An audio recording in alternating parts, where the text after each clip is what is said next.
tuna kanam na mun hi tlabung eng ve nge ka bik mi lo me a ma se solam sot video kat mun lam hi bazar om la lam ani ya he lam hian kan phei sok wa kan phei na chan hi thil pai mo deuh mai han ti lan tur oma lam hi kot pui chua rot kan ti kha ani a chen kha chon kan shem mai thia chen kha chon kan chat chia lo mai thia he lam hi border kong border road kan ti zela kha ani a hi central sarkar poina ngai poi mo em kha border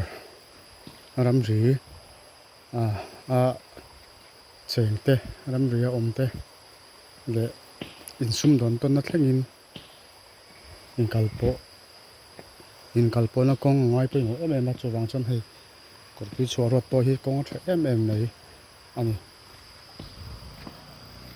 achaka kan mu khi Mizoram thil poi mo deuh mai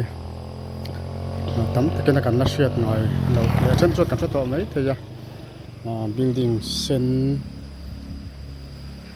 eng avar deuh diang nga chu lo lang ram to tak mai kan mu khi Mizoram dam do phar dam do in saber kan ti kha ani ya khi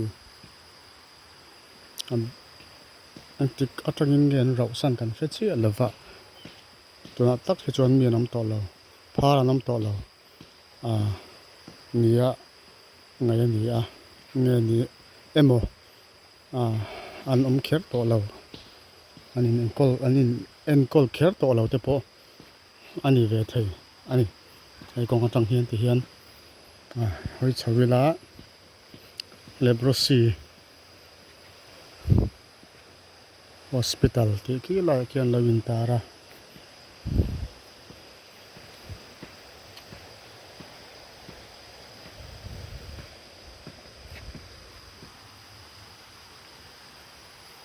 leprosi curable tinan lo tara ki eng ma aum to lo mishing palam to lawa en kol tu te po anam to lem lo muna khe gan hankal kher lo mai ankal kong khe nim dewa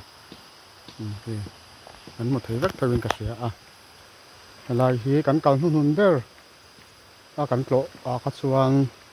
sáng ni som pakua cảnh cầu các chuan phar en kol lai pahni nge pathum ka chiang chia lawa pahni emo pathum emo bor vela khan lo en kol ve a sáng ni som pakua kan kal hun der a chuan hi Mizoram phar dam do jin kan nei kha ani hei history pai mo ve em mai ni ton din hona chuanin hei ro san to em ma om to lem lawa sunga chen kan lut kher lo ma yang ei kong bul lok ani tla bunga kal inam chuan halai mun te poi an pro le him sem ula te po ma in ka kal to video in kan no record lem lawa hei tuna kan kala rem chang kan la video in kan han record le kan share ve sim sim atan hi history apoi mo te ni ve video in kan han la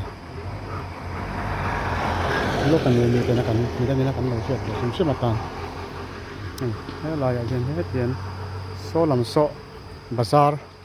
lampang khania bazar tangin thui lo te kan khor phui chwa ro ta kan kalanga he lama hian ta lo lang mai don ani